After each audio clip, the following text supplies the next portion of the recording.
जय श्री माता जी। आप सभी दर्शकों का, सभी सहयोगी भाई बहनों का सरस्वती विहार सेंटर की ओर से आप सबको जय श्री माता जी। आप सबका स्वागत है। आज आपको मैं इस मंदिर का एक सूक्ष्म परिचय देना चाहता हूं कि इस मंदिर की स्थापना कैसे हुई। ये मंदिर 1989 मार्च से शुरू हुआ और श्री माता जी की अपार कृपा से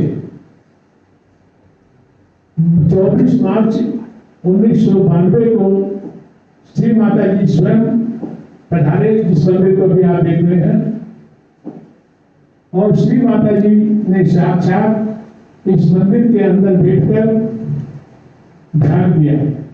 जो आप इन तस्वीरों में देख रहे हैं कि श्री माता जी के मार्च 92 में इस मंदिर के अंदर विराजमान है। श्री माता जी ने हम सबको ये आशीर्वाद दिया कि आपकी सभी मनोकामनाएं का मैं आपको ये वरदान देती हूँ कि आपकी समस्त इच्छाएं पूरी होंगी। इसके बाद इस मंदिर का सौभाग्य जागृत हुआ। श्री माता जी की अपार कृपा हुई। उस समय जो ये मंदिर केवल एक मेडिटेशन रूम था, जहां पे केवल अंदर 25-30 लोग बैठ सकते थे और बाहर गैलरी में करीब 100 आदमी बैठकर ध्यान करते थे।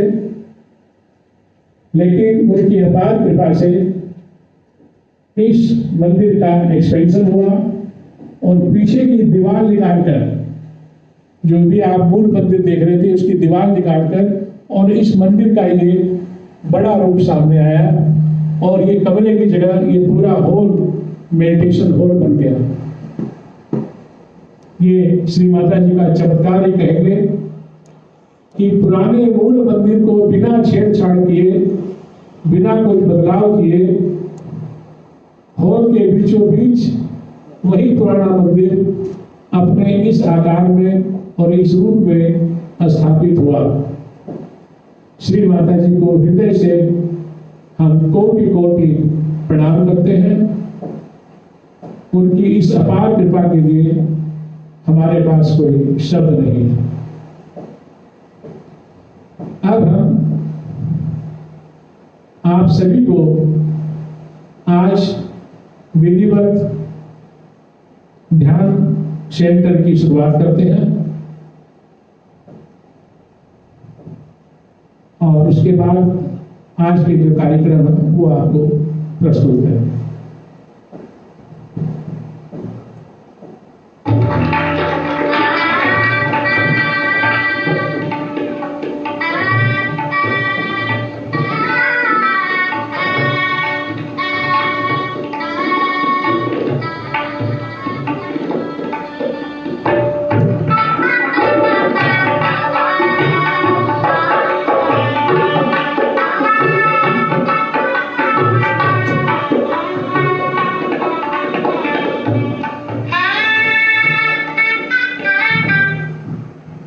हम सभी सामूहिक बंधन लेंगे।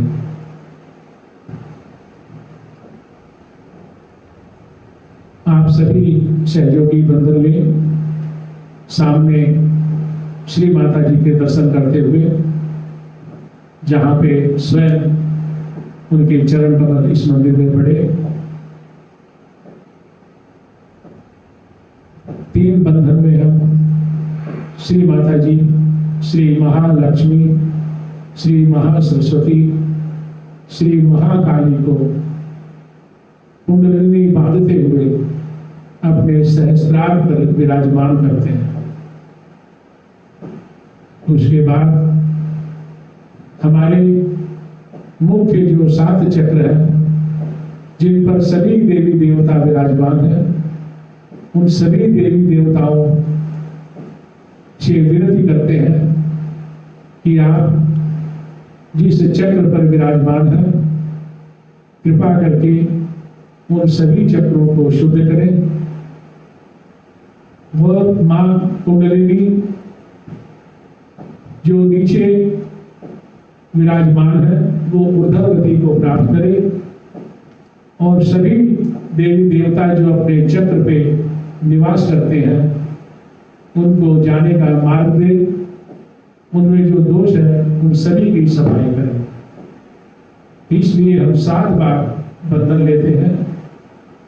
ओम श्री गणेशाय नमो नमः। ओम श्री ब्रह्मदेव सरस्वती नमो नमः। ओम श्री लक्ष्मी विष्णु नमो नमः। ओम श्री माता जगदम्बे नमो नमः।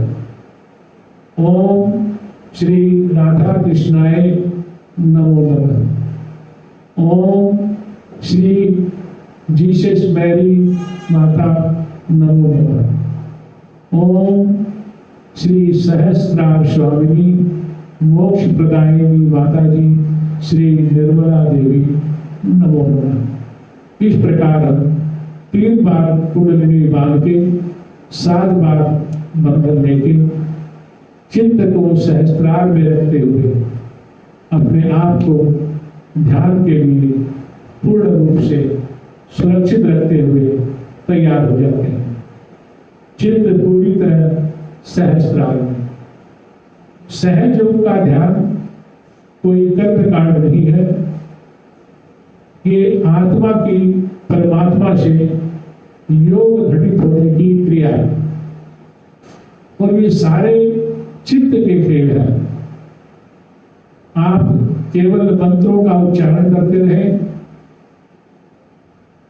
मंत्रों को आप कंठस्थ बार बार पढ़ते रहें, वो फलीभूत नहीं होंगे यदि आपका चित्त पूर्ण रूप से कार्य नहीं कर रहा है।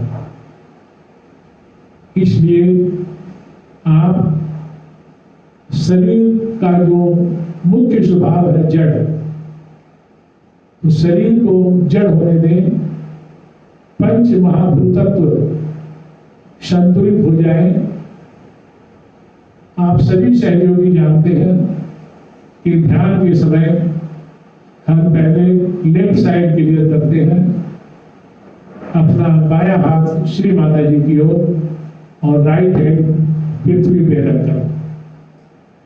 कुछ देर में जब हम ये महसूस करते हैं कि हमारे अंदर चैतन्य अच्छी तरह से आ रहा है, तो हम अपने दाहिने भाग की सफाई करते हैं। उस समय हम अपना दाहिना हाथ श्री माता जी की ओर और बायां हाथ आकाश की ओर, हथेली अपने कंधे की ओर करके चित्त सहस्त्रार में रखते हुए ध्यान करते हैं। इस प्रकार राइट साइड की सफाई होती है। हमारे दाहिने भाग की देवी महासरस्वती, हमारे पिंगला नाड़ी के दूत श्री हनुमान जागृत होते हैं और हमारे शरीर के सभी विकारों को निकालकर वो आकाश तत्व में विलीन कर देते हैं। जिस प्रकार बाएं साइड की सफाई में धरती मां हमारे सारे विकारों को खींच लेती है। जब हम ये महसूस करते हैं कि हमारे दाहिने हाथ से चैतन्य बह रहा है, हमारे बाएं हाथ में आकाश की ओर खिंचाव हो रहा है, तो समझ लेना चाहिए कि हमारा राइट चैनल शुद्ध हो गया। फिर हम अपने दोनों हाथ श्री माता जी की ओर करते हैं और चित्त को पूरी तरह सहस्त्रार में ले जाकर ध्यान करते हैं श्री महालक्ष्मी का। श्री महालक्ष्मी आप ही समस्त विश्व को शुभ देने वाली है। आपकी तामसी शक्ति श्री महाकाली, आपकी राजसी शक्ति श्री महासरस्वती, और आप जब तीनों इकट्ठी हो जाती है तो साक्षात श्री आदि शक्ति का रूप धारण करती हैं। हे आदि शक्ति मां, कृपा करके हमारे सहस्त्रार में आए, हमारे ब्रह्मरंध्र का भेदन करें, हमें निर्विचार समाधि दे।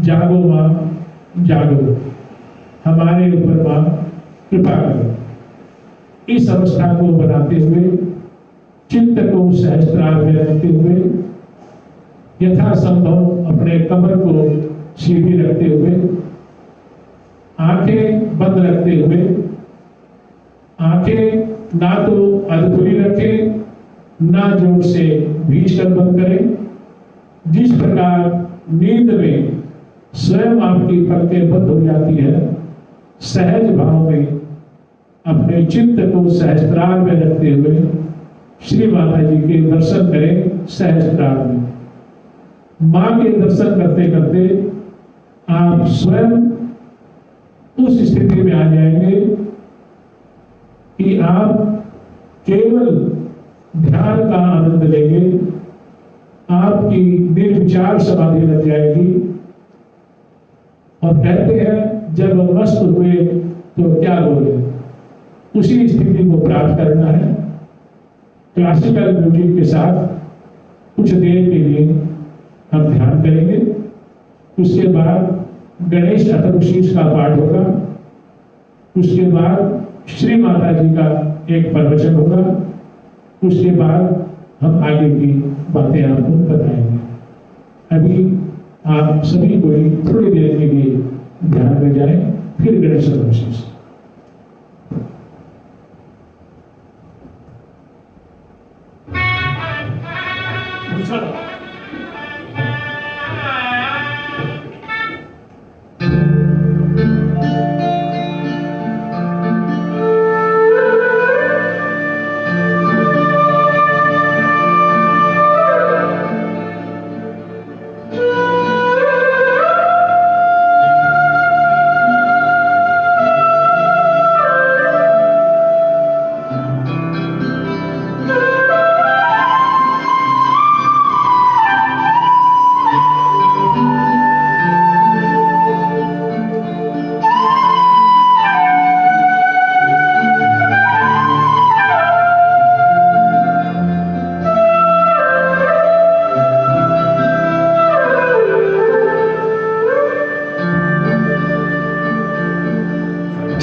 श्री गणेश अथर्व शीर्षम। ओम नमस्ते गणपतये त्वमेव प्रत्यक्षं तत्त्वमसि त्वमेव केवलं कर्तासि त्वमेव केवलं धर्तासि त्वमेव केवलं हर्तासि त्वमेव सर्वं खल्विदं ब्रह्मासि त्वं साक्षादात्मासि नित्यं ऋतं वच्मि सत्यं वच्मि अवत्वं माम् अववक्तारम् अवश्रोतारम् अवदातारम् अवधातारम् अवानुचानमवशिष्यम् अवपश्चात्तात् अवपुरस्तात् अवोत्तरात्तात् अवदक्षिणात्तात् अवचोर्ध्वात्तात् अवाधरात्तात्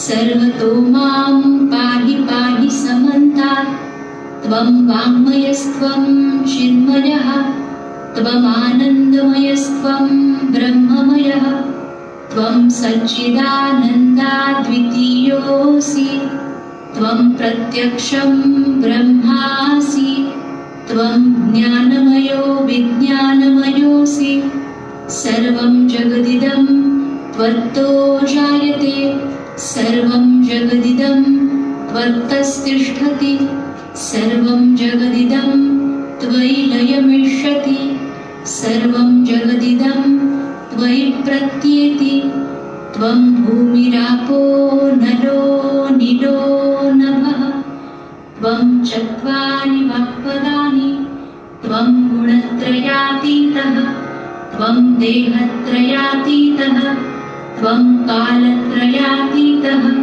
त्वं मूलाधारस्थितोऽसि नित्यं त्वं शक्तित्रयात्मकः त्वां योगिनो ध्यायन्ति नित्यं त्वं ब्रह्मा त्वं विष्णुस्त्वं रुद्रस्त्वं इन्द्रस्त्वं अग्निस्त्वं वायुस्त्वं सूर्यस्त्वं चन्द्रमास्त्वं ब्रह्मभूर्भुवस्वरों गणादिं पूर्वमुच्चार्य वर्णादिं तदनन्तरम् अनुस्वारः परतरः अर्धेन्दुलसितं तारेण ऋद्धम् एतत्तव मनुस्वरूपं गकारः पूर्वरूपम् अकारो मध्यमरूपम् अनुस्वारश्चान्त्यरूपं बिन्दुरुत्तररूपं नादसन्धानं संहिता सन्धिः सैषा गणेशविद्या गणकऋषिः निःसृद्गायत्री छन्दः गणपतिर्देवता ॐ गं गणपतये नमः एकदन्ताय विद्महे वक्रतुण्डाय धीमहि तन्नो दन्ती प्रचोदयात् एकदन्तं चतुर्हस्तं पाशमङ्कुशधारिणं रदञ्चकटं हस्ते बिभ्राणं मूषकध्वजं रक्तं लम्बोदरं शूर्पकर्णकं रक्तवाससं रक्तगन्धानुलिप्ताङ्गं रक्तपुष्पैः सुपूजितं भक्तानुकम्पिनं देवं जगत्कारणमच्युतम् आविर्भूतं च सृष्ट्यादौ प्रकृतेः पुरुषात् परम् एवं ध्यायति यो नित्यं स योगी योगिनां वरः नमो व्रातपतये नमो गणपतये नमः प्रमथपतये नमस्ते लम्बोदरायैकदन्ताय विघ्ननाशिने शिवसुताय श्रीवरदमूर्तये नमो नमः। साक्षात् श्री आदिशक्ति माताजी श्री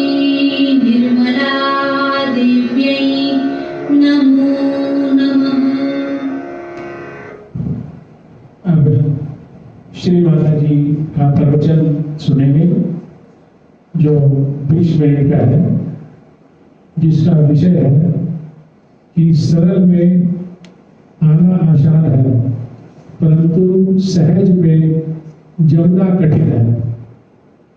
कृपया श्री माता जी के इस प्रवचन का मनन करें, जिसमें इस कली काल की महिमा के बारे में भी श्री माता जी ने कहा है। जय श्री माता जी।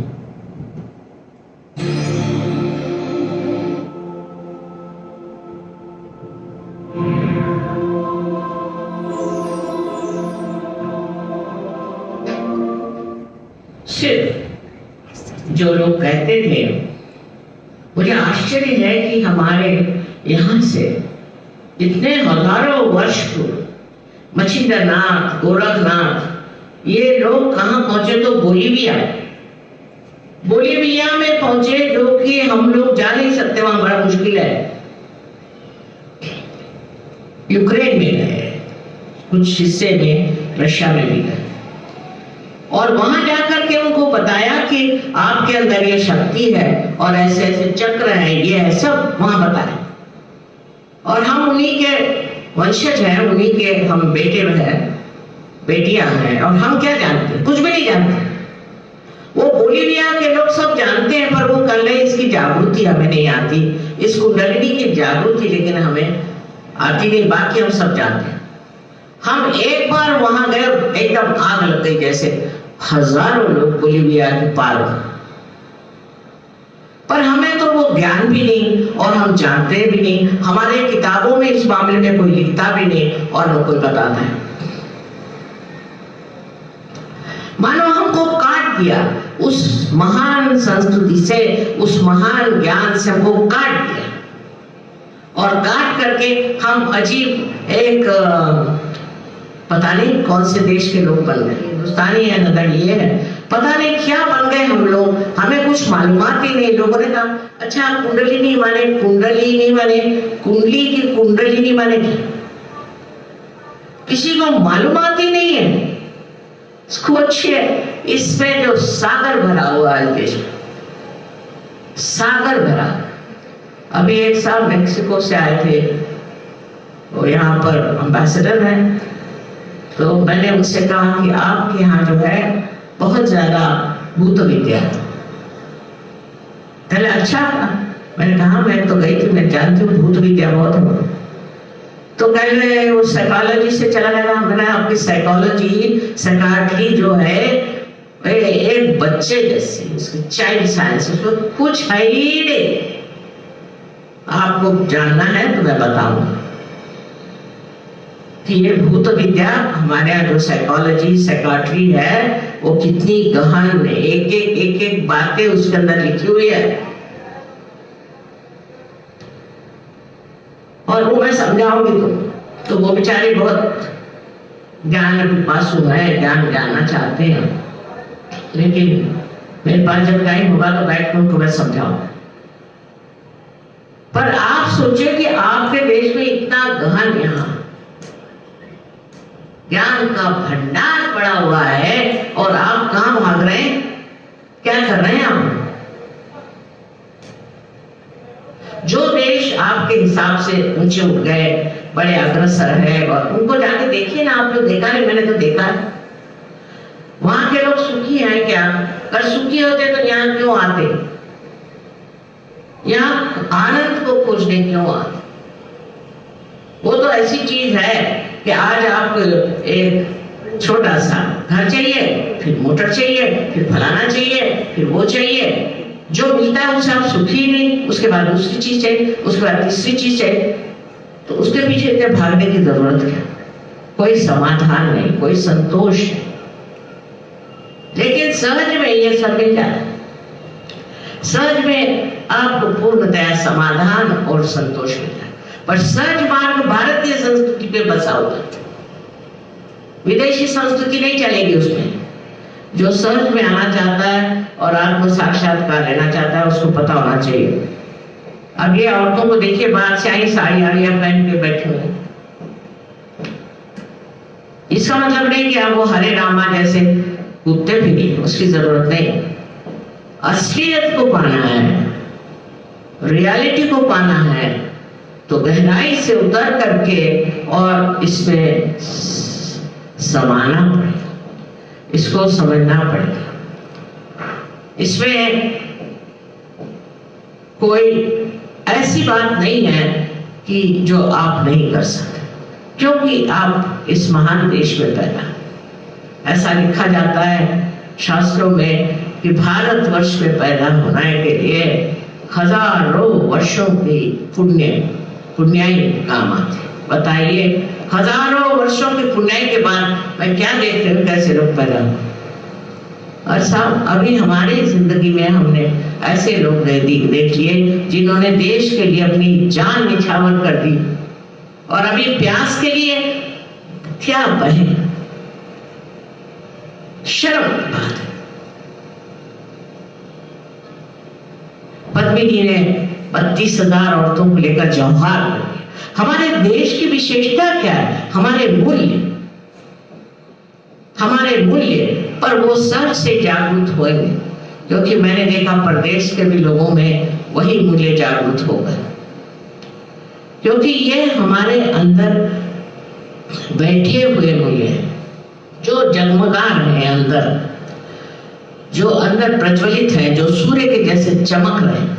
ये सब मूल्य हमारे अंदर, और फिर इस पृथ्वी तत्व का इतना महत्व है, लेकिन हमने कर ढक दिया, अपने ही को ग्रहण लगा लिया, तो ये मूल्य आपको कैसे दिखाई देंगे? ये आपके समझ में कैसे आएंगे? कोई एक तरह का पर्दा हो तो बात करें। कबीरदास जी ने कहा था, बहुत सुंदर सब कुछ लिखा है उन्होंने सहज के बारे में, पर लोग समझ नहीं पाते, लोग नहीं समझ पाते। जैसे कि ईड़ा पिंगला सुख मन नाड़ी। अब लोगों का ईड़ा पिंगला क्या है? ईड़ा पिंगला चीज क्या है?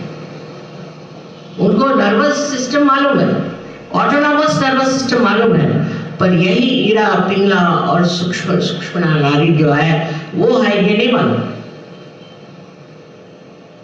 उसके बारे में कुछ जानते ही नहीं। उन्होंने लिखा, सैया निकस गए मैं ना लड़ी थी। तो हमारे लखनऊ में लोग रहते हैं, उनको मैं कहती, तुम लोग दिल फेंक बहादुर हो। तो वो सैया को सोचते हैं कि सैया माने उनका कोई तो भी लवर या कोई प्रेमी है, वो निकल गया, वो नहीं रोया। मैंने कहा, कबीर को ये सबसे करना क्या है? वो क्या रोमांटिक थे क्या? उन्होंने ये कहा कि मेरी जिंदगी निकल गई, मैं मृतप्राय हो गया, तो भी मैं उससे लड़ा नहीं, मृत्यु के साथ मैं लड़ा नहीं। तो वो आप सोचिए कि विपर्यास हमने कितना कर दिया, कितना उसको बदल दिया, परवर्ट कर दिया, कि जैसे सुरती चढ़े कमान। ये कुंडलिनी को सुरती कहने वाले कबीर को हमने सुरती को, बिहार में सुरती कहते हैं तंबाकू। बिहार का जो हाल है सो देखिए, एक एक बिहार में महान लोग हो गए, बुद्ध हो गए, महावीर हो गए एक तरह से, और मेरे ख्याल से गुरु गोविंद साहब का भी वहां देखा है। इस तरह से अनेक वहां पीर हो गए, कितने लोग हो गए उस बिहार में। जैसे कि एक सरोवर में कमल उगजा है, अनेक कमल उगे। अब उन्हीं का नाम लेकर के लोग कहे कि साहब हमारे देश में तो ये कमल हुए थे, हमारे देश में कमल होते। आप तो कीड़े हैं अभी, उससे आप क्या बात करते? आपको कमल होना है तो सहज में उतरो। सहज में उतरना कठिन नहीं, सहज, पर सहज में रहना कठिन। आदमी को जो आदत हो गई इधर से खाना खाने की, वो ऐसे सादा खाना नहीं खा सकता। सहज में आप पार हो जाएंगे, आत्म साक्षात्कार आप प्राप्त कर लेंगे, इसमें कोई शंका नहीं। विशेष करके खास कर आप अगर भारतीय हैं तो सर आंखों चाहे आप कोई भी जाति के, मुसलमान, हिंदू, कोई हो, आपका फर्क नहीं पड़ता। लेकिन इस आत्मा को प्राप्त करने के बाद उसमें जमना पड़ता है। जैसे बीज है वो प्रस्फुटित हुआ और उसमें से अंकुर निकल भी आया हो तो भी उस अंकुर को वृक्ष होना पड़ता है। वही हम लोग मार खा जाते हैं क्योंकि चारों तरफ वातावरण खराब है। सिर्फ हम लोग वातावरण उसको सोचते हैं कि जो गैसी है, जैसे गैसेस निकल रही है, नहीं, विचार से भी वातावरण बहुत खराब होता है। इसकी भी प्रक्रिया बहुत खराब है। चारों तरफ से विचारों का आंदोलन जो चलते रहता है, खासकर हमारे अखबार वाले जो हैं वो तो एक कमाल के लोग, पता नहीं कौन से देश के रहने वाले, मुझे तो भारतीय नहीं लगते। उनमें से किसी को भी भारतीय संस्कृति के बारे में कुछ मालूमात नहीं। बहुतों ने कहा कि माँ हम आपका एक सेमिनार या कुछ भी कहिए करने वाले हैं जिसमें सब हमारे अखबार वाले आए। मैं कहा ना, मुझे उनसे बात नहीं करनी, उनके बस का नहीं, उनके बस का नहीं। रात दिन इससे उसको लड़ाओ, उससे उसको लड़ाओ, इससे झगड़ा करो, उससे झगड़ा करो, इसके सिवा वो कुछ नहीं करते। पर अभी 30 देशों से यहाँ आए थे, 30 देशों से यहाँ आए थे लोग, जर्नलिस्ट आए थे और उन्होंने कहा कि माँ हम चाहते हैं आपकी एक मीटिंग। और आश्चर्य की बात है कि 30 देश के जितने भी वहां से आए हुए थे सबके सब पार हो गए, सबको आत्म साक्षात्कार मिल गया, सबके हाथ में ठंडा आने लगा। लेकिन जिनका दिमाग चालाकी में चलता है, जो लोग चालाकी करते हैं, इधर से उधर झूठी बातें बनाते घुमाते हैं, ऐसे चालाक लोगों को सहयोग नहीं कुछ कर सकते। सहयोग चालाकों के लिए नहीं है, उसी तरह से मूर्खों के लिए भी नहीं है। जो आदमी चाहता है हृदय से कि हमें आत्म साक्षात्कार हो, वही प्राप्त कर सकता। फिर उसके बाद जिंदगी बदल जाती है, उसके बाद मजा आने लगता है, उसके बाद अनेक तरह के आशीर्वाद आप पे आते हैं और आप जानते हैं कि परमात्मा आपको देख रहा है, आपकी हर एक गतिविधि को संभाल रहा है, आपके हर एक मूवमेंट को संभाल रहा है, आपके साथ हर जगह खड़ा है। नहीं तो लोग कहते हैं हम तो रोज मंदिरों में जाते थे और इतनी हमने पूजा करी, शिव जी हम पे खुश नहीं हुए, फलाना नहीं हुआ, ठिकाना नहीं हुआ, सबकी शिकायत है। अरे पर तुम्हारा तो संबंध ही नहीं हुआ उनसे। जब तक आपका संबंध नहीं हुआ, मस्जिदों में गए हमारे घुटने फूट गए, शिव जी नहीं मिले, वहां पर हमको परमात्मा नहीं मिले, हमें वहां आशीर्वाद नहीं मिला, सुकून नहीं मिला। कैसे मिलेगा? क्योंकि वहां तुम्हारा कोई संबंध नहीं। कुरान को भी किसी ने पढ़ा नहीं है मेरे ख्याल से ठीक ठाक से। अगर पढ़े तो समझ में आएगा कि सारा सहयोगी वर्णित है उसमें। उनका खुद ही जो इसे कियामा कहते हैं, जिसको कहते हैं, वो किस तरह से ऊपर चढ़े और किस तरह से सफेद घोड़े पे बैठ के ऊपर चढ़े, कैसे 7 स्तरों पे उठे, वो सारा सहयोग है।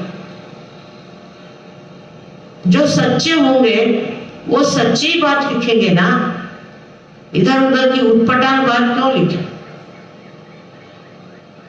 ये तो उन्होंने बाद में नीति बना दी कि ऐसे नहीं करो, ऐसे नहीं करो, लोगों को बचाने के लिए। क्योंकि अरबस्तान के लोग जरा उनको मालूमात नहीं थी नैतिकता। अपने भारतीयों को मालूम है ये चीज गलत है, ये चीज सही है। हम लोगों को पता है।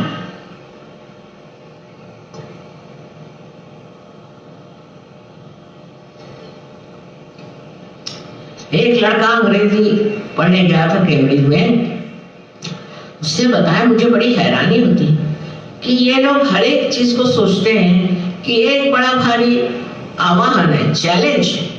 मैं कहा कैसे? मुझे कहने लगे कि तुम ड्रग क्यों नहीं लेते? उनका मुझे नहीं लेना ड्रग, हमारे नीति में नहीं बैठते। कल ये कहाँ की नीति निकाल रहे हो, ड्रग लो, हम लोग सब ड्रग लेते, तुम भी ड्रग लो। ये तो अब तुम्हारे लिए चैलेंज है, तुम्हारी नीति के लिए चैलेंज है। उससे कहा मुझे नहीं ऐसा चैलेंज फैलना चाहिए। तो पहले माँ ये लोग तो सोचते हैं कि शराब पीना एक चैलेंज है, ड्रग लेना एक चैलेंज है, एड्स होना भी चैलेंज है। अच्छा, नर्क जाना भी एक चैलेंज है इनके हिसाब से। उनका तो सारी बुद्धि भ्रष्ट हो गई, मति भ्रष्ट है। और क्या कहें, अगर कोई कहे कि ये बड़ी अच्छी चीज है तो इससे क्या कह सकते हैं। एड्स वाले लोग तो मैंने कोशिश करी कि उनके दिमाग ठीक करें, तो वो तो मेरे सर पे चढ़ गए। पहले हमने तो एक बलिदान किया, मैंने कहा काहे का बलिदान किया। कहने लगे कि देखो हम तो एक बड़े भारी फाइटर्स हैं, हम बड़े भारी लड़ाका लोग हैं, हम फलाना ढिकाना। नमस्कार, तुम ऐसे लड़ते रहो और अपनी जिंदगी बर्बाद करो, और क्या करें, तुम तो कुछ आगे जाने वाले नहीं, वो तो स्पष्ट दिखाई दे रहा। तो इस तरह के वहां पर लोगों की प्रवृत्ति, कोई भी गलत काम करना एक चैलेंज है। और हिंदुस्तानियों को सोचते हैं कि ये डरपोक हैं भारतीय लोग, बिल्कुल बेकार। और अब तो कमाल जो हो गई हम लोगों की, वो प्यास के मारे ऐसी शर्म लगती है मुझे कि अरे ये क्या इन लोगों ने हमारी दशा कर दी कि बिल्कुल ही हम लोग गए बीते बिल्कुल बेकार लोग हो गए। और इस दिल्ली शहर में कम से कम कितने ही लोग सहयोगी हैं, हजारों की तादाद में सहयोगी हैं। और पता नहीं कैसे ऐसी बातें यहाँ हो, अकल ही मारी गई है ना। जैसे पंजाबी कहते हैं मत मारना, वो चीज। और ये चीज इतने जल्दी हो जाएगी ऐसे मुझे कभी संभावना नहीं। मैं सोचा था कि ठीक है अभी थोड़े दिन मैं बाहर काम करके आऊं, फिर देखूंगे। तो यहाँ तो हालत ही खराब हो गई है, तो पता नहीं कैसे लोग पैदा हो गए यहाँ पर। अब ये कह सकती है घोर कलयुग है, मान नहीं तो इंसान इतना बदल नहीं सकता। और इस कलयुग में एक भ्रांति नाम की चीज होती है, वो दिमाग पे काम करती है। वो जब दिमाग पे आ जाए तो कुछ दिखाई देता था कि अच्छा क्या है, बुरा, बुरी बात कौन सी, नीति कौन सी, अनीति कौन सी, इसका तारतम्य नहीं रहता, इसका कुछ पता ही नहीं चलता कि ये ले या वो ले। इसी घोर कलयुग में ही सह जाना है, ये लिखा हुआ। नल दमयंती आख्यान में नल ने एक बार कली को पकड़ा, उसकी गर्दन पकड़ी कि मैं तुझे मार डालूं क्योंकि तुमने मुझे बहुत सताया, मेरी बीवी से मेरा बिछोड़ कर दिया, मैं तुमको मार डालूं। तो कली ने कहा कि अच्छा बाबा मेरा महात्म्य तो सुन लो, फिर मार डालना। उसने कहा तुम्हारा क्या महात्म्य, तुम तो दुष्ट हो। कले नहीं, मेरा एक महात्म्य ये है कि कलयुग में लोगों में भ्रांति हो जाएगी, भ्रांत हो जाएंगे, माने बौखला जाएंगे। और उसी वक्त हजारों लोग जो कि गिरी कंदरों में खोज रहे हैं परमात्मा को, सत्य को, वो आशीर्वादित होंगे। वो लोग अपने आत्मा का अनुभव करें, उनको आत्म साक्षात्कार। इसलिए कलियुग जो है बहुत जरूरी है, उसके बगैर ये होने नहीं वाला। और इसके बगैर मनुष्य इसे प्राप्त नहीं करेगा, इसको नहीं खोजेगा। ये जब बताया गया तो नल ने उसको छोड़ दिया, अच्छा आने दे तेरा कलयुग। ये घोर कलयुग आया और आपको सबको समेट रहा है। इधर ध्यान दीजिए, कौन से चक्कर में हम घूम रहे हैं,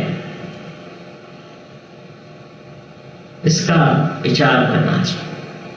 सहज के मार्ग में आने के लिए आपको कुछ नहीं देना, पैसा नहीं देना, कुछ त्यागना नहीं, कुछ नहीं, इस तरह की चीज है ही नहीं।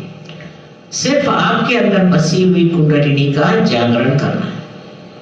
और जब वो जागृत हो जाती है तो अपने आप को सहस्त्रार में समा करके और इसका भेदन करके और चारों तरफ फैली हुई है सूक्ष्म चेतन शक्ति उसे एकाकारी कर रहे हैं। तो सारी बात है, आपका आज तक उस सूक्ष्म शक्ति से कोई संबंध ही नहीं आया, आपने आज तक उस सूक्ष्म शक्ति को महसूस ही नहीं किया, उसको जाना ही नहीं, और बगैर जाने बगैर ही आप भगवान का नाम ले रहे हो, मंदिरों में जा रहे हो और दुनिया भर के उपद्रव कर। मस्जिद में जाने से क्या होगा, वो दिखाई दे रहा है, किसकी अकल आई है, सब आपस में मरे जा रहे हैं। और मंदिरों में जाकर के क्या हो रहा है, जहाँ पैसे खाए जा रहे हैं, दुनिया भर का भ्रष्टाचार आ रहा है। ये क्या साक्षात नहीं है कि ये गलत, इससे कुछ न कुछ लाभ नहीं, उसके लिए कोई और चीज करनी चाहिए। ये सामने दिखाई दे रहा है, इसका साक्षात है, सामने साफ जो चीज दिखाई दे रही है उसको पहचानना चाहिए कि ये रास्ते ठीक नहीं, इसमें कोई फायदा नहीं, ये बेकार की चीज है। जो पाना है अपने अंदर, अंदर के अंतरात्मा को जब तक हम प्राप्त नहीं करते, तब तक इस अंधकार में न जाने कहां से काम लोग भटक जाएंगे।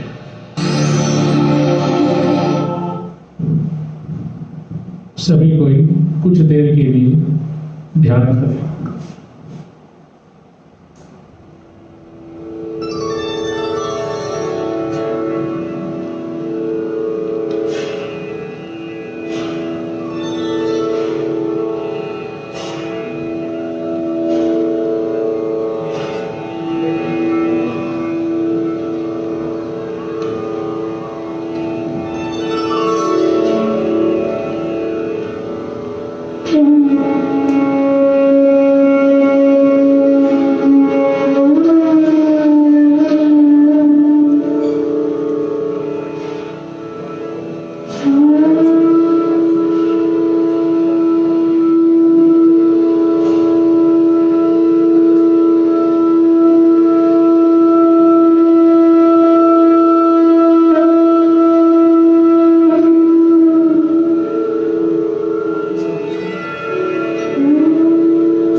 जय श्री माता जी। आप सभी आत्माओं को मेरा जय श्री माता जी, सभी को मेरा प्रणाम।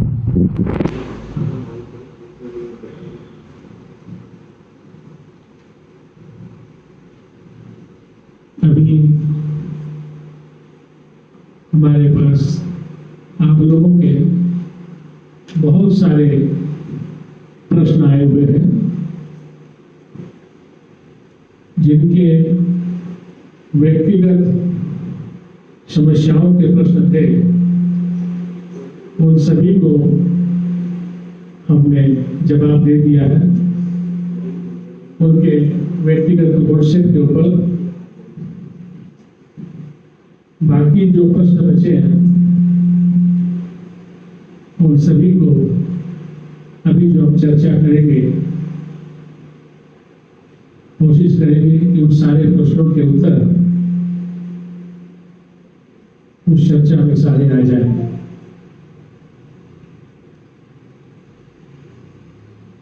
सहज में आए मुझे 31 साल पूरे हो गए, ये 32वां साल चल रहा है।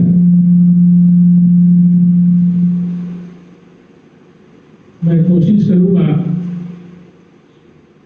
कि आपसे जो भी चर्चा करूं वो श्री माता जी के बताए हुए उनके प्रवचनों के अंदर से ही जवाब हो, और मेरा जो अनुभव है, मैंने जो सहज पाया है, मेरे जीवन में जो परिवर्तन आया है, वो सभी भी आपसे मैं थोड़ा सा शेयर करूंगा।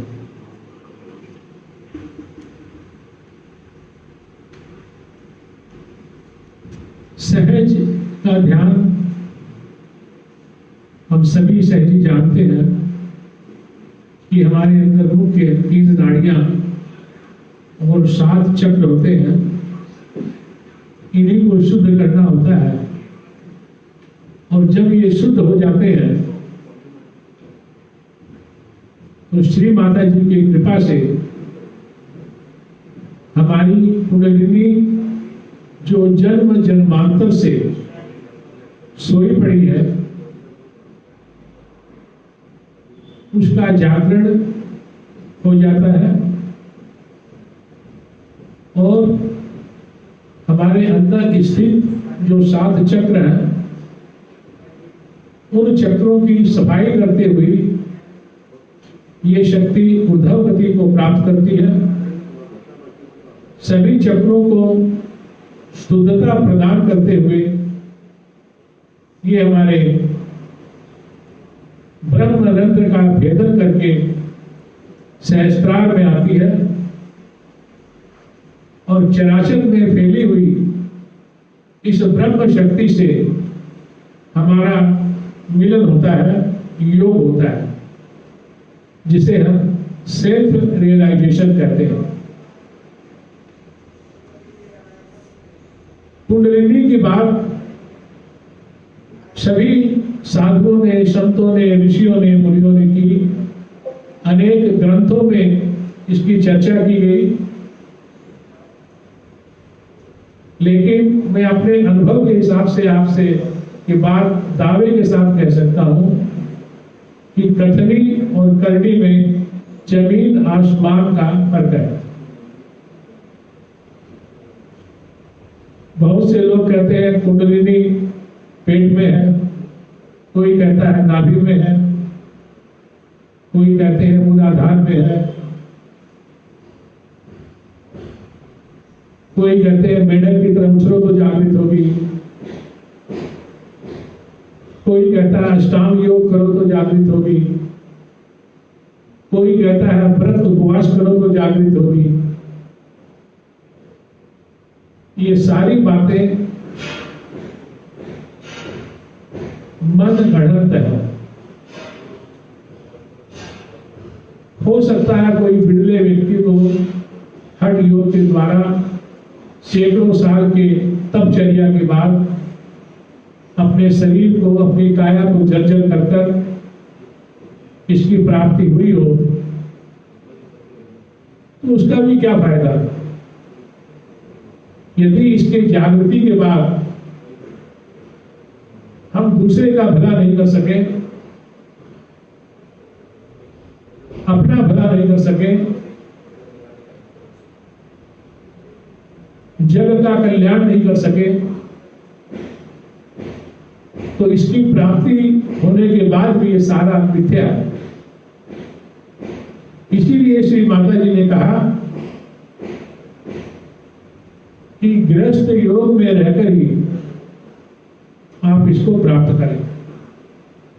गृहस्थ से आप भागेंगे, जंगलों में जाएंगे, संन्यास लेंगे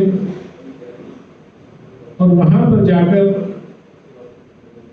अपने परिवार के बारे में सोचेंगे, अपनी सत्ता के बारे में सोचेंगे, आपका मन भटकता रहेगा, न इधर के रहे न उधर के रहे।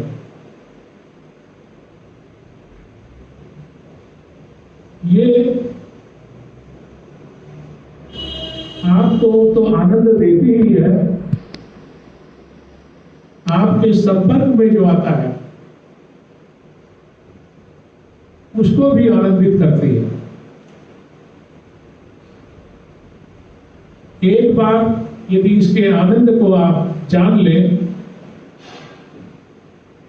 तो आपके दिमाग में बस यही चलता रहता है, दुनिया में इससे ऊंची चीज कोई है नहीं। कहा गया है जब मस्त हुए फिर क्या बोले। ये अंदर की मस्ती है, किसी को दिखावे की मस्ती नहीं, ये बाहरी मस्ती नहीं। आपके पास कितनी बड़ी बड़ी गाड़ियां हैं, आपके पास कितने ऐशो आराम है, उससे कोई फर्क नहीं।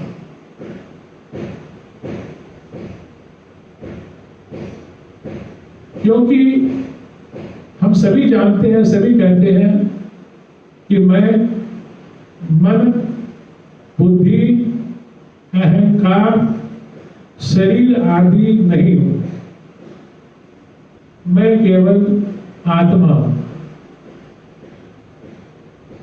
क्या ये केवल कहने की बात है? क्या हम अपने आप को केवल आत्मा मानते हैं? थोड़ी सी मुसीबत आते ही, थोड़ा सा दुख आते ही हम घबरा जाते हैं।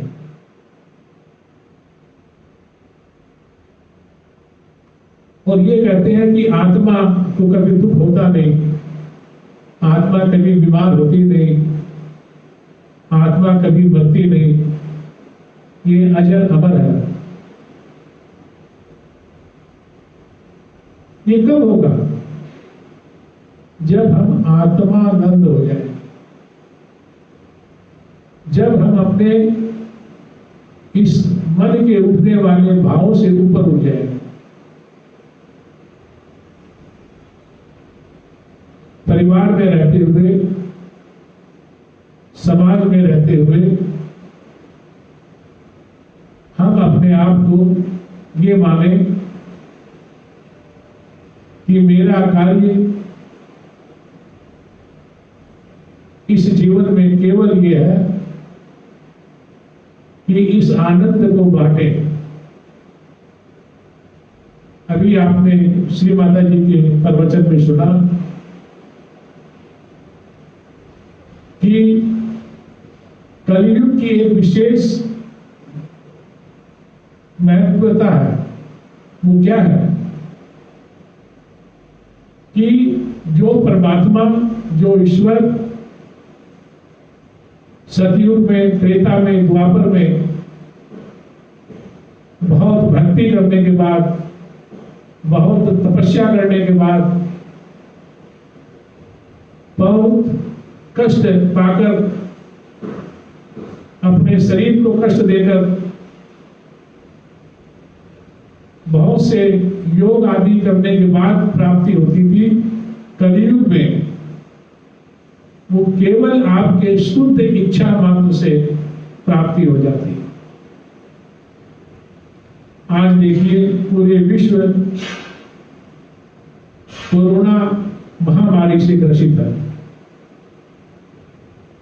पूरे विश्व को इस कोरोना ने हिलाकर रख दिया।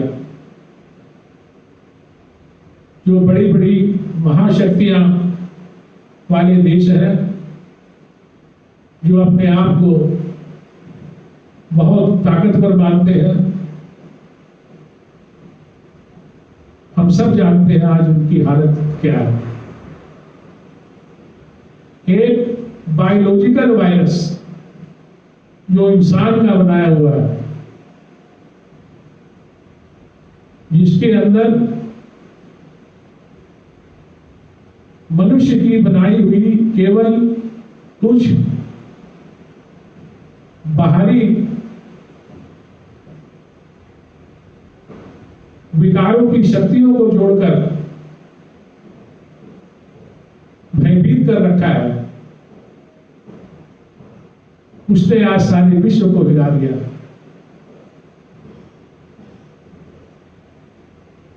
हम परमात्मा को नकारते हैं कि कहाँ है परमात्मा। आज ही तूफान आया, उसकी कितनी तैयारियां की तो लाखों की जान बचाई जा सकी, लोगों को सुरक्षित स्थान पे पहुंचाया गया। किसकी शक्ति है?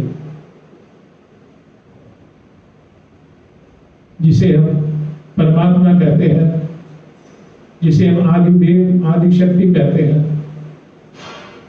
उनकी छोटी सी मर्जी के आगे हम अपने आप को बहुत ही तुच्छ है। क्यों? क्योंकि आज हम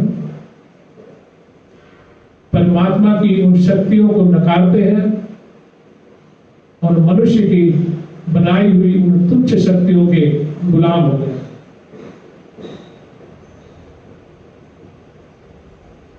हमारा इतिहास बताता है कि जब जब प्रकृति का संतुलन बिगड़ जाता है, जब परमात्मा हमें कोई सीख देना चाहते हैं,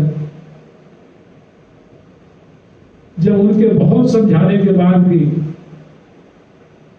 हम अपने आचरण को शुद्ध नहीं कर पाते हैं, जब जब हमारे अंदर प्रेम की कमी होती है,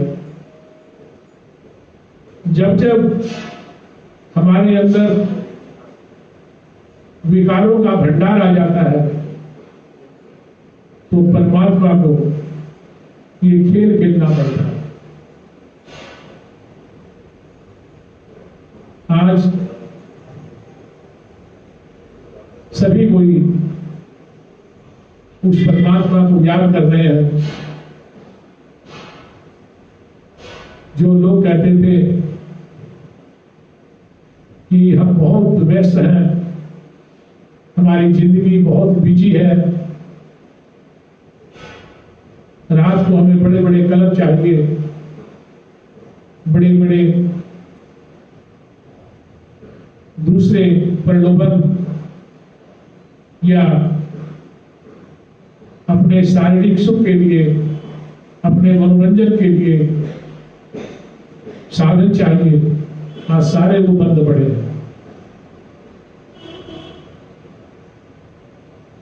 मनुष्य घर के अंदर बंद है और पशु पक्षी बाहर घूम रहे हैं। वातावरण शुद्ध हो गया है, जो हम कहते थे कि बहुत प्रदूषण है, पॉल्यूशन है।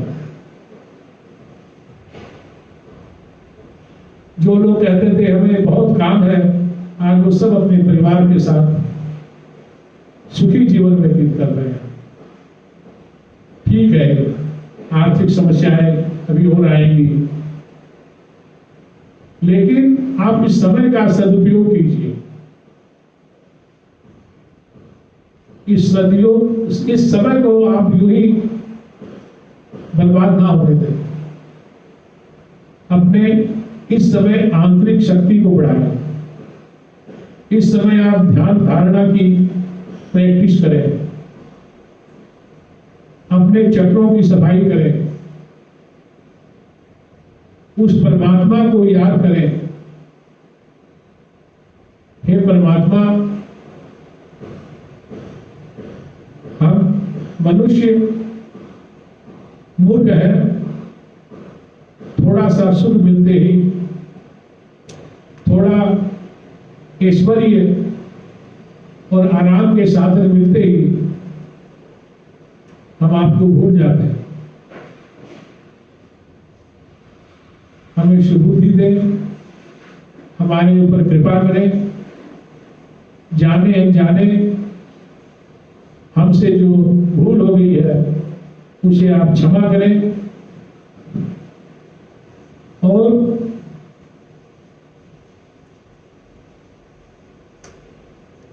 हमारे अंदर वैसी शक्ति प्रदान करें जिस शक्ति की वजह से हम इस विश्व का कल्याण कर सकें, आने वाली सारी जो विपदाएं हैं उनका नाश कर सकें। जब एक मनुष्य की बनाई हुई इस कोरोना से इतना भयंकर उपद्रव हो सकता है, तो क्या जो जागृत लोग हैं, जो आत्म साक्षात्कारी हैं, क्या उनके चैतन्य से, उनके शुद्ध विचार से उनका खात्मा क्यों नहीं हो सकता?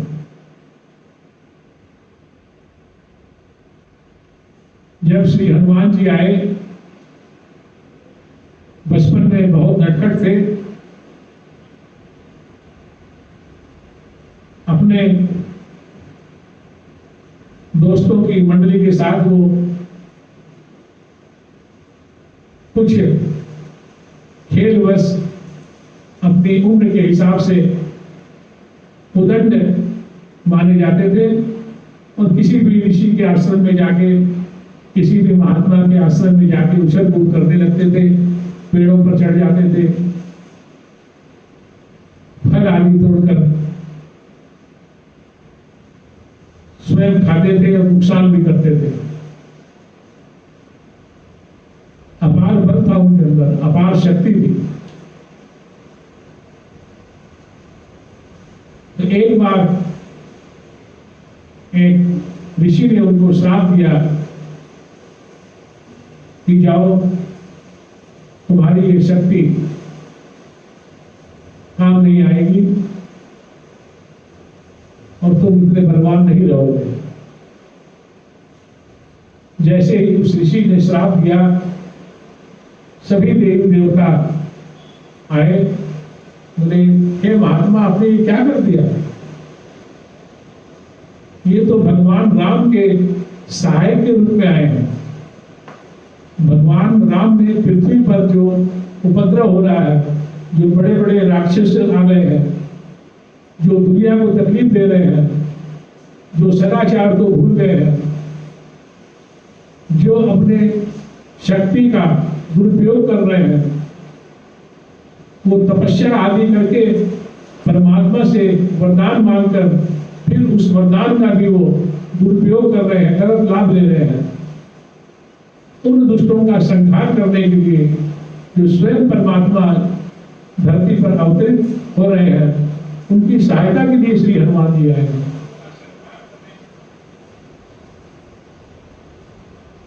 तो उन्होंने कहा कि मुझसे गलती हो गई, मैं इनके वास्तविक रूप को देख नहीं सका।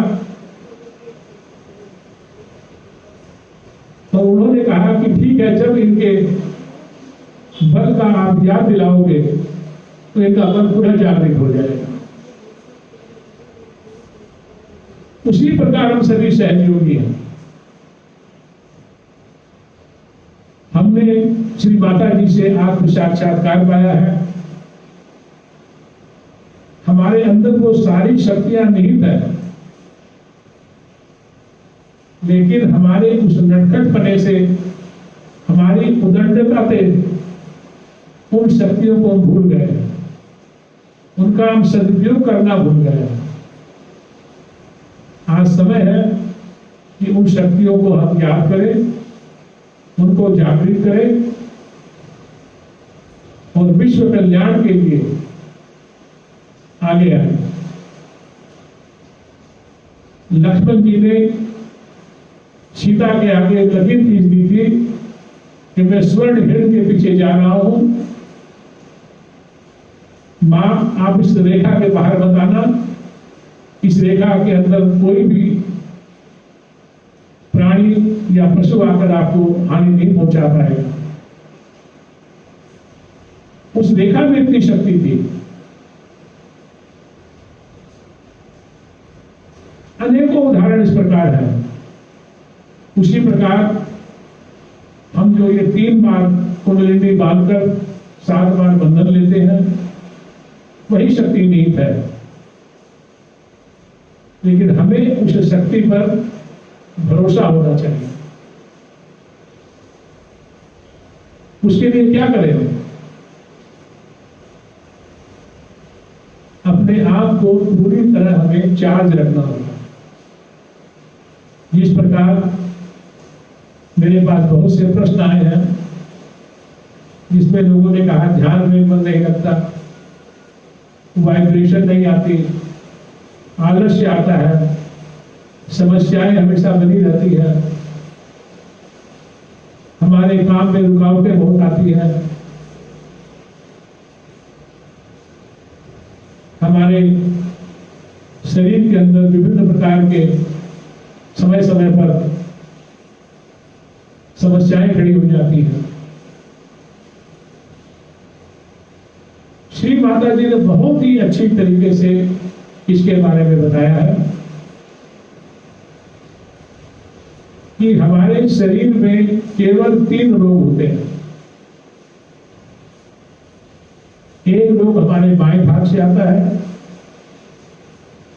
एक रोग हमारे दाहिने भाग से आता है, और इन दोनों में जब संतुलन हो जाए तो हमारे बीच का जो भाग है महालक्ष्मी तत्व का, जिसकी सुरक्षा के लिए साक्षात श्री महागणेश विराजमान है, वो हमें इन समस्याओं से निकालकर हमें उस अध्यात्म जीवन में हमारे उत्थान की ओर अग्रसर करते हुए उस सत्य की प्राप्ति कराते हैं, जहां पर आने बाद हमारी सारी मनोकामनाएं पूर्ण होगी। आप सभी जानते हैं, आप सभी सहयोगी भाई बहन हैं कि बाएं भाग से कौन से रोग आते हैं और उसको कैसे शुद्ध किया जाता है, दाहिने भाग से कौन कौन से रोग आते हैं और उसे कैसे शुद्ध किया जाता है। पर मुख्य बात यह है कि ऐसा क्यों होता है? हम यदि आत्म साक्षात्कारी हैं तो हमारे अंदर ये समस्याएं क्यों आती है? तो जिस प्रकार आपके पास मान लीजिए एक मोबाइल टेलीफोन है, किसी के पास वो 2G काम करता है, किसी का 3G काम करता है, किसी का 4G काम करता है, और तो 5G भी आ गया। तो आप जानते हैं कि जिसका 2G काम करता है उसको चैतन्य बहुत देर से आएगा, क्योंकि उसकी रेंज कम है। जिसका ध्यान 2 मिनट लगता है उसको आधे घंटे में लगेगा। जिसका 3G है उसको थोड़ा और कम समय लगेगा, वो आधे घंटे की जगह 15 मिनट में आ जाएगा, क्योंकि उसका रेंज थोड़ा ज्यादा है। इसी प्रकार यदि आपके पास 4G का रेंज आ रहा है तो बैठते ही आप 2-4 मिनट रूप से परमात्मा से कनेक्ट हो जाएंगे और आपको वाइब्रेशन आने लगेगी। और यदि आप 5G में आ गए हैं तो आंख बंद की और काम शुरू हो गया।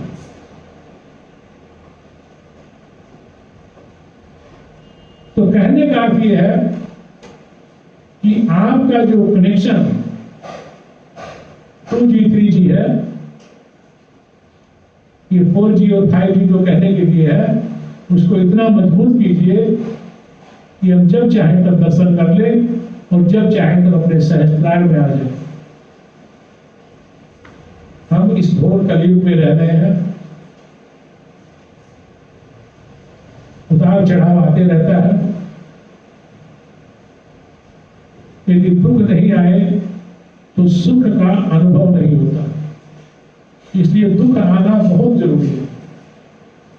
जब दुख आता है तभी पता लगता है कि हम कितने सुखी थे, ये दुख कहां से आ गया। हे परमात्मा, इस दुख को बताओ।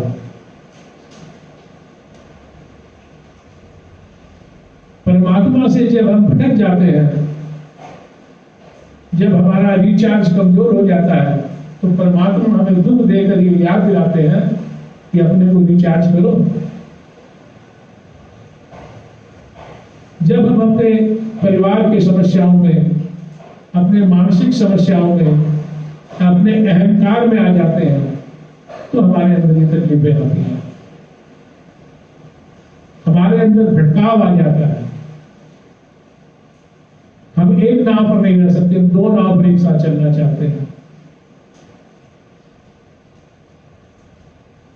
सोचे कि परमात्मा में कोई गलती नहीं, जो भी गलती है वो हमारे अंदर है, उसको पकड़े, उसको पहचाने। ध्यान करना नहीं होता, ध्यान में होना होता।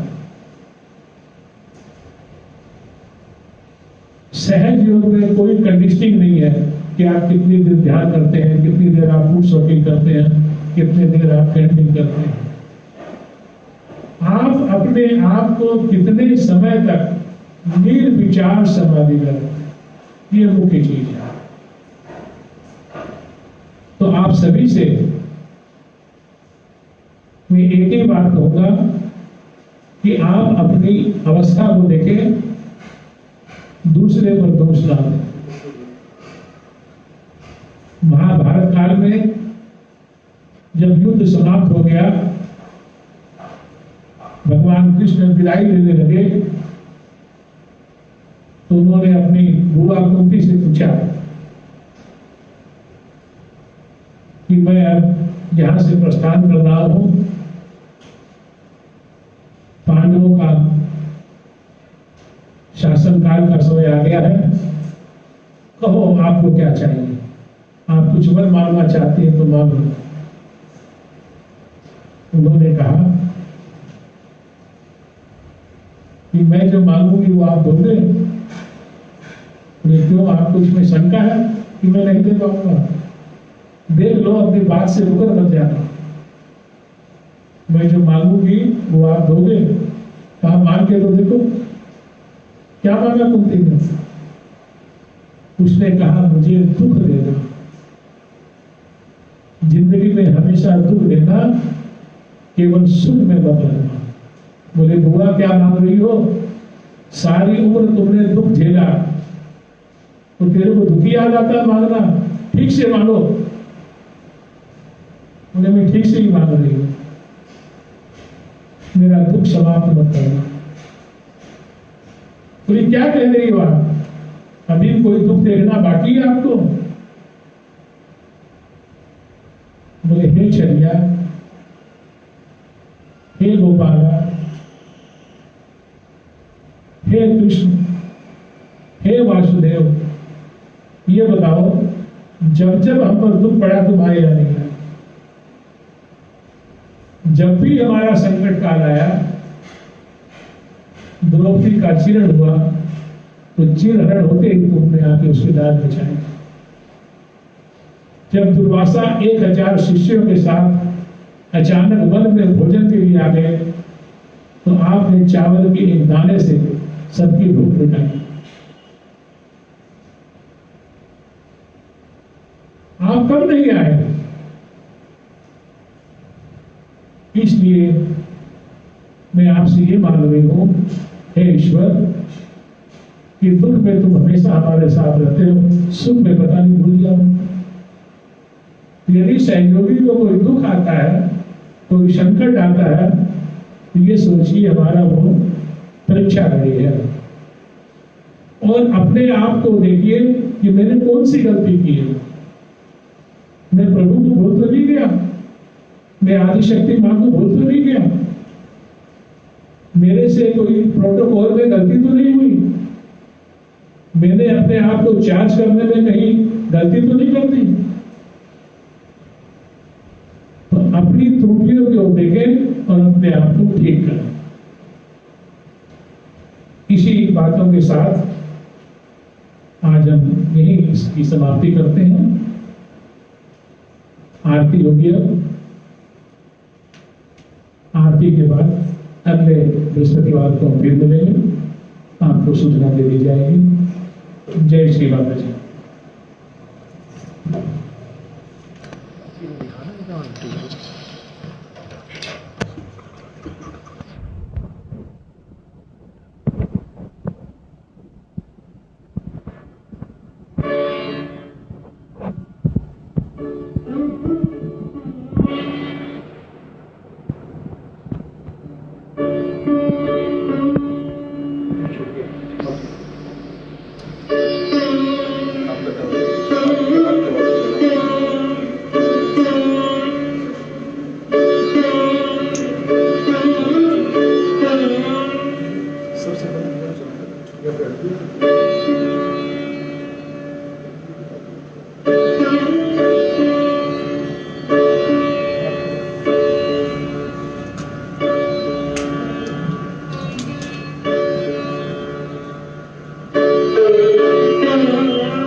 सभी को ध्यान देंगे।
जय श्री माता जी। आज की पूरे विश्व की समस्या, देश की समस्या जो चल रही है, हम सभी को ही श्री माता जी से प्रार्थना करें। श्री माता जी, इस समय ये कोरोना वायरस ने जो उत्पात मचा रखा है, कृपा करके इसकी समाप्ति करें। जाने अनजाने हम बच्चों से किसी कारणवश, किसी त्रुटिवश, किसी अज्ञानतावश, अहंकारवश जो चूक हो गई, भूल हो गई, हम सभी उसके लिए क्षमा प्रार्थी हैं, आपसे क्षमा की याचना करते हैं। हमें अज्ञानी, अनजान समझते हुए हमसे हुए दोषों को क्षमा करें और आई हुई समस्या का नाश करें। आपकी समस्त शक्तियों से आप जागृत हो। हमारी इस विनती को स्वीकार करें। हम सभी कोई मंत्र लेंगे। श्री ब्रह्मांड स्वामिनी।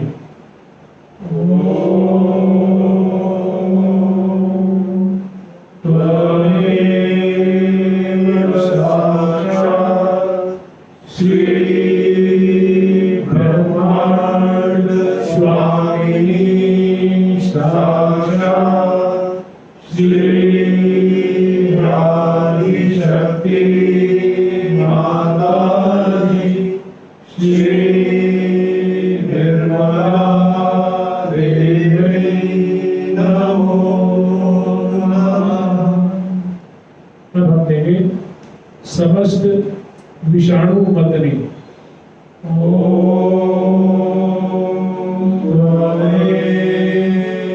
साक्षात् श्री समस्त विषाणु मर्दनी, साक्षात् श्री आदि शक्ति माता जी, श्री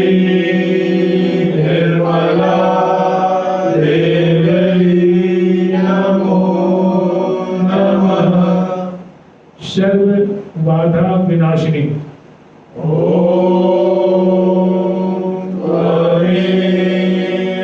साक्षात् श्री सर्व बाधा विनाशिनी, साक्षात् श्री आदिशक्ति माता जी श्री निर्मला देवी नमो नमः। समस्त कष्ट विमोचनी ओम त्वमेव साक्षात् श्री समस्त कष्ट विमोचनी साक्षात् श्री आदिशक्ति माता जी श्री निर्मला देवी नमो नमः। समस्त दुख हारिणी ओम त्वमेव साक्षात् श्री समस्त दुख हारिणी साक्षात् श्री आदिशक्ति माता जी श्री निर्मला देवी नमो नमः। सभी को वंदन दे। श्री माता जी की हमारी इस विनती को स्वीकार करें।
श्री माता जी आपके चरणों में कोटि कोटि प्रणाम।